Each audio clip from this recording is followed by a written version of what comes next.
오늘 우리에게 주신 하나님의 말씀 보도록 하겠습니다. 창세기 44장 14절로 22절 말씀, 생명상가 5월 16일 금요일 말씀, 하나님이 종들의 죄악을 찾아내셨으니 함께 읽겠습니다. 유다와 그의 형제들이 요셉의 집에 이르니 요셉이 아직 그곳에 있는지라. 그의 앞에서 땅에 엎드리니 요셉이 그들에게 이르되 너희가 어찌하여 이런 일을 행하였느냐? 나 같은 사람이 점을 잘 치는 줄을 너희는 알지 못하였느냐? 유다가 말하되 우리가 내 주께 무슨 말을 하오리이까? 무슨 설명을 하오리이까? 우리가 어떻게 우리의 정직함을 나타내리이까? 하나님이 종들의 죄악을 찾아내셨으니 우리와 이 잔이 발견된 자가 다 내 주의 노예가 되겠나이다. 요셉이 이르되 내가 결코 그리하지 아니하리라. 잔이 그 손에서 발견된 자만 내 종이 되고 너희는 평안히 너희 아버지께로 도로 올라갈 것이니라. 유다가 그에게 가까이 가서 이르되 내 주여 원하건대 당신의 종에게 내 주의 귀에 한 말씀을 아뢰게 하소서. 주의 종에게 노하지 마소서. 주는 바로와 같으심이니이다. 이전에 내 주께서 종들에게 물으시되 너희는 아버지가 있느냐 아우가 있느냐 하시기에 우리가 내 주께 아뢰되 우리에게 아버지가 있으니 노인이요 또 그가 노년에 얻은 아들 청년이 있으니 그의 형은 죽고 그의 어머니가 남긴 것은 그뿐이므로 그의 아버지가 그를 사랑하나이다 하였더니 주께서 또 종들에게 이르시기를 때 그를 내게로 데리고 내려와서 내가 그를 보게 하라 하시기로 우리가 내 주께 말씀드리기를 그 아이는 그의 아버지를 떠나지 못할지니 떠나면 그의 아버지가 죽겠나이다. 아멘. 애굽 총리의 그 은잔이 베냐민의 자루에서 발견되었죠. 그것은 그 요셉이 꾸민 계략이죠. 그래서 결국은 다시 애굽의 총리 앞에 끌려오게 되어진 야곱의 아들들이 그 앞에 서게 되어졌어요. 이때 그 갑과 을이 분명하게 나누어져 있죠. 그 야곱의 아들들은 오면서 이 일이 너무나도 그들로서는 당혹스러운 일이 아닐 수가 없어요. 누구도 그것을 훔칠 수가 없는 상황인데 그걸 훔쳤다 하니 또 명백하게 그 증거물이 나와 버렸으니 처음에는 베냐민을 원망하고 책망할 수도 있어요. 그러나 그도 진심 어리게 이 일은 내가 행한 일이 아니라고 이야기를 했을 때 오는 도중에 이것은 분명 베냐민이 한 것이 아니라고 한 것에 대해서 이제 인식이 되어진 것 같아요. 그러니까 유다가 그 애굽의 총리 앞에서 말하게 되어질 때 16절 그러잖아요. 유다가 말하되 우리가 내 주께 무슨 말을 하겠습니까? 무슨 설명을 하겠습니까? 그러니까 자신들은 사실 결백하지만 우리 결백합니다 이렇게 얘기하지는 못해요. 증거물이 나왔기 때문에. 그리고 엄연한 갑이기 때문에 여기에서 누구 탓을 할 수도 없어요. 당신들이 여기다 넣은 것 아니겠습니까? 또 이렇게 말했다가는 이제는 뭐 완전히 사단 나는 거죠.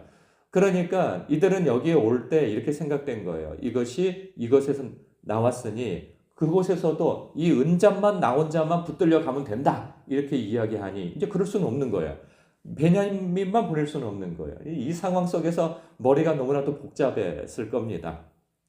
그냥 돌아갈 수도 없고 베냐민만 남겨둘 수도 없고 이런 상황 속에서 유다가 자기 아버지에게 분명히 약속한 것에 대한 책임을 져야 하고 그러니 이제 가서 무슨 말을 할지 마음속에 이제 분명하게 작심이 되어진 거죠. 그리고 이 일에 대해서 우리가 분명히 하지 않았는데 얼마 전에 몇 개월이 되어졌는지 작년인지 그들에게 있어서 곡식을 사갖고 갈 때 보니까 그곳에 돈이 들어가 있는 것도 너무나도 이상한 일이고 그리고 다른 사람들에 대해서는 딴지를 걸지 않는데 유독 자신들에게만 첩자라고 몰린 그 상황도 그들에게 있어서는 이해가 갈 수 없는 거죠.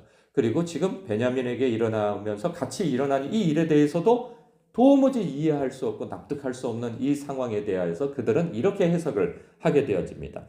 하나님이 종들의 죄악을 찾아내셨으니 우리와 이 잔이 발견된 자가 내 주의 노예가 되겠나이다. 그러니까 하나님이 종들의 죄악을 찾아내셨다라고 하는 것은 당신들이 우리에게 누명을 쓴 것도 아니고 우리가 이 일에 대해서 죄를 진 것은 아니다. 하나님께서 우리의 죄를 적발하셨다. 그러니까 아무도 그 상대방은 알지 못하는 이야기이지만 하나님 앞에 먼저는 자신의 죄를 회개한 것부터 시작을 합니다. 그리고 나의 죄에 대해서 결백을 이야기하지는 않아요. 그리고 인정을 하죠. 그러면서 우리와 이 잔이 발견된 자가 다 내 주의 노예가 되겠나이다. 이것은 이 죄에 대한 인정이 되어지는 거예요.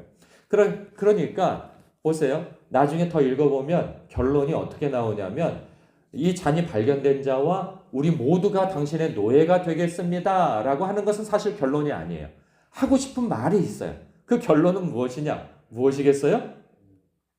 예, 베냐민과 이 형제들을 다 돌려보내주시고 나를 노예로 삼아주십시오. 이런 거예요. 나 자신을 그러니까 노예로 삼아달라고 하는 그런 대속의 결단을 하는 거죠. 예, 내가 대신 값을 치르겠습니다. 라는 거예요. 나를 여기 잡아놔 주시고 다 돌려보내 주십사 하는 이야기가 결론이에요. 그렇다고 한다면 이 결론을 이야기하기에 앞서서 무엇부터 해야 돼요? 상대방의 노여움을 가라앉혀야 되는 거죠. 그랬을 때 가장 먼저 할 수 있는 건 뭐냐? 나의 잘못을 인정하는 것부터 가야 되는 거예요. 분명히 나의 죄에 대해서 그들이 인식을 하고 있는데 거기에다 대고 우리가 그런 게 아닙니다 하고 혹은 당신의 그 청지기들이 우리를 골탕 먹이려고 여기에다가 넣어놓은 것입니다. 이런 말을 하면 그 다음 얘기가 될까요? 더 이상 얘기할 수가 없는 거예요. 상대방의 분노를 촉발시키거나 이놈들 안 되겠다 이제 이렇게 되어져서 더 이상 그 다음 얘기를 할 수 없는 거죠. 그러니까 먼저는 죄를 인정하며 그 갑의 위치에 있는 사람의 노여움을 누그러뜨리고 그리고 무슨 이야기를 협상을 해 나가는 거예요. 이거 참 중요한 것인데 이게 공동체 생활에서나 뭐 직장에서나 교회에서나 어떤 관계에서 어떤 일을 하는 그곳에서 문제가 생길 수 있어요. 그럼 내가 생각해보면 다 사람은 자기가 잘못한 것에 대해서 생각하기보다는 자기가 빠져나갈 구멍을 먼저 생각하게 되어 있어요. 그러니까 이 문제를 합리화한다든가 상대방의 탓으로 돌리는 선택을 하는 것이 사람의 본능이에요. 왜냐하면 내가 살아야 되기 때문에 자기 자신을 보호하는 그러한 보호 기제가 발동되게 되어 있어요. 변명을 하고 둘러대고 간접적으로 직접적이 아니라고 한다면 간접적으로 이것은 당신들의 탓입니다 라고 돌릴 수도 있는 거죠. 예, 그러면 상대방은 어떻게 생각되겠어요? 예, 더 이상 이 사람하고는 뭐 어떤 말을 할 수가 없는 거예요.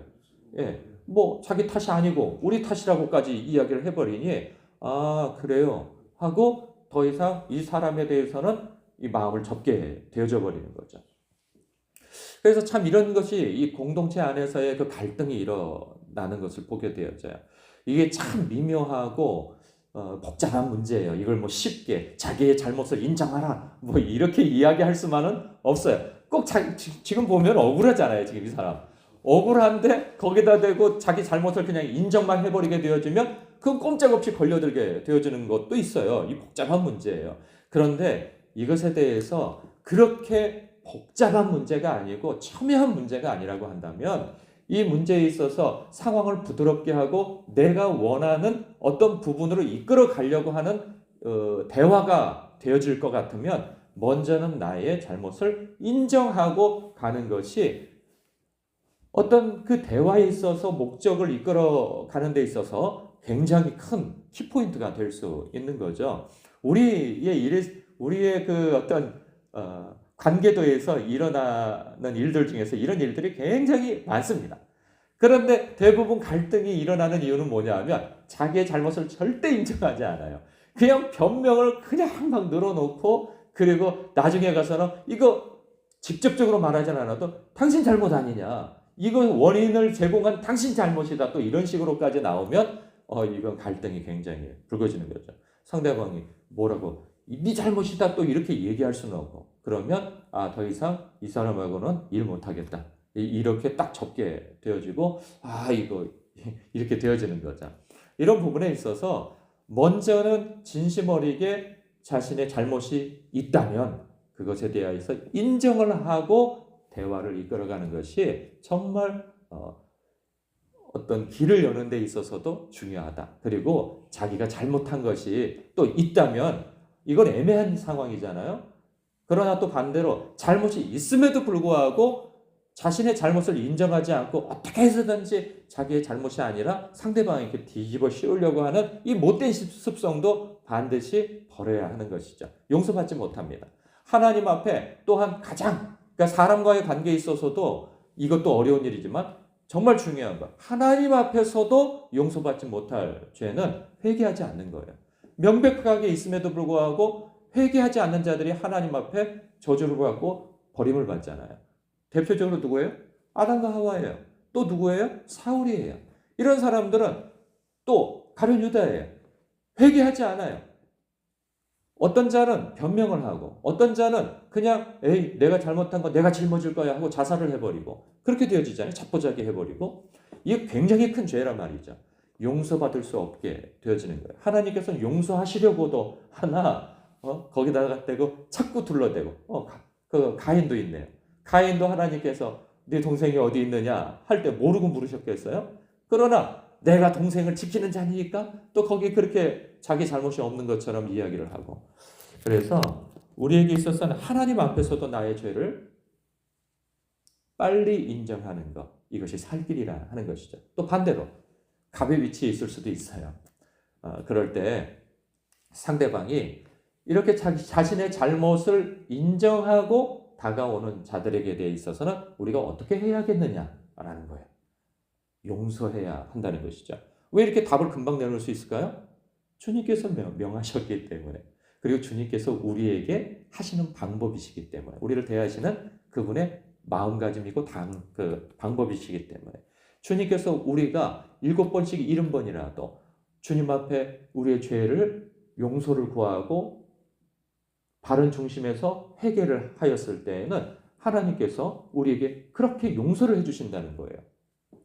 그렇다고 한다면 우리도 용서받은 자로서 다른 사람을 용서해 주는 것이 마땅하지 아니하냐. 그가 용서를 구하지 않는데 대놓고 용서를 해줄 수는 없지만 용서를 구하는 데 있어서 진심 어리게 그 용서를 해주는 것에 있어서는 우리가 마땅히 해야 할 일이라는 것이죠. 자세한 얘기를 할 수는 없지만 이 말씀을 묵상하면서 그러게요. 정말 자세한 얘기는 할 수가 없어요, 지금은. 그러나 이 말씀이 작용하여서 어떤 사람에 대해서 제가 깊이 용서한 사건이 있어요.